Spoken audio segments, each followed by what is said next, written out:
Hello, my name is Ashley Share. I'm the founder and CEO of ShareLove.Fund. Today we're going to explore the Bhagavad Gita together. Chapter 2, verse 58 reads as follows.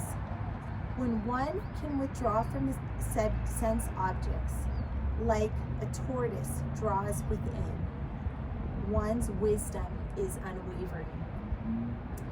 So this is a nice example given here. And it basically talks about when your senses are completely under your control. You may see sense objects, but when you are able to withdraw your senses from them, then you're not bounced around by the external environment. The senses should not draw you out against your will. The withdrawal of senses from sense objects helps you gain more control.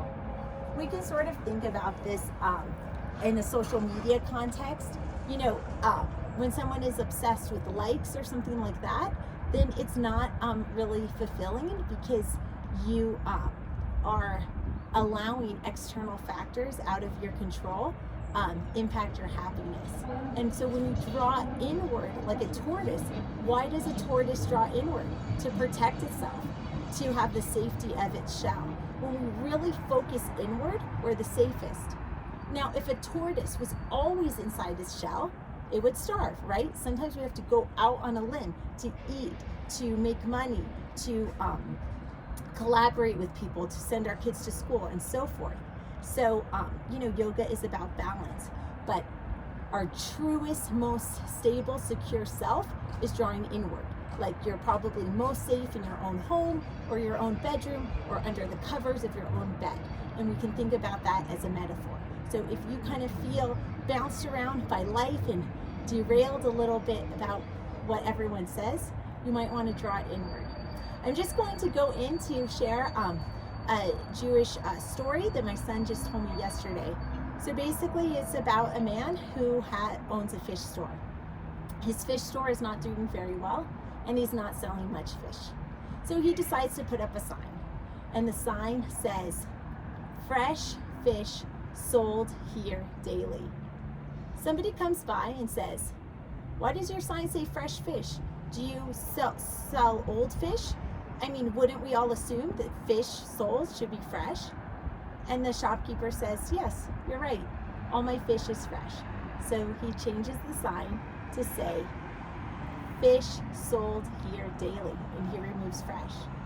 Somebody else comes and says, "Wait, you're just a fish store. You don't sell anything else.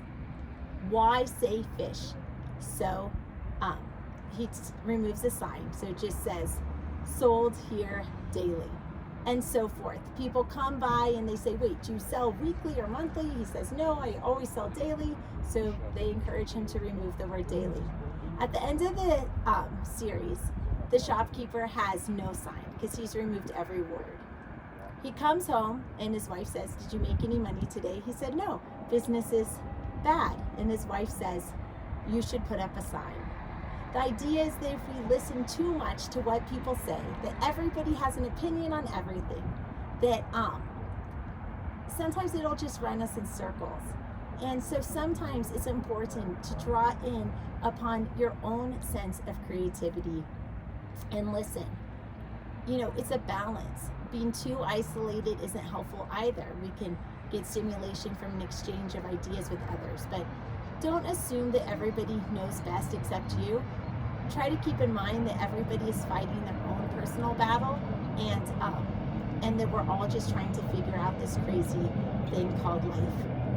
And nobody really does have a crystal ball, and sort of your guess is as good as anyone else's, and to really trust yourself. May the light in me be the light in you. Have a blessed day. Namaste.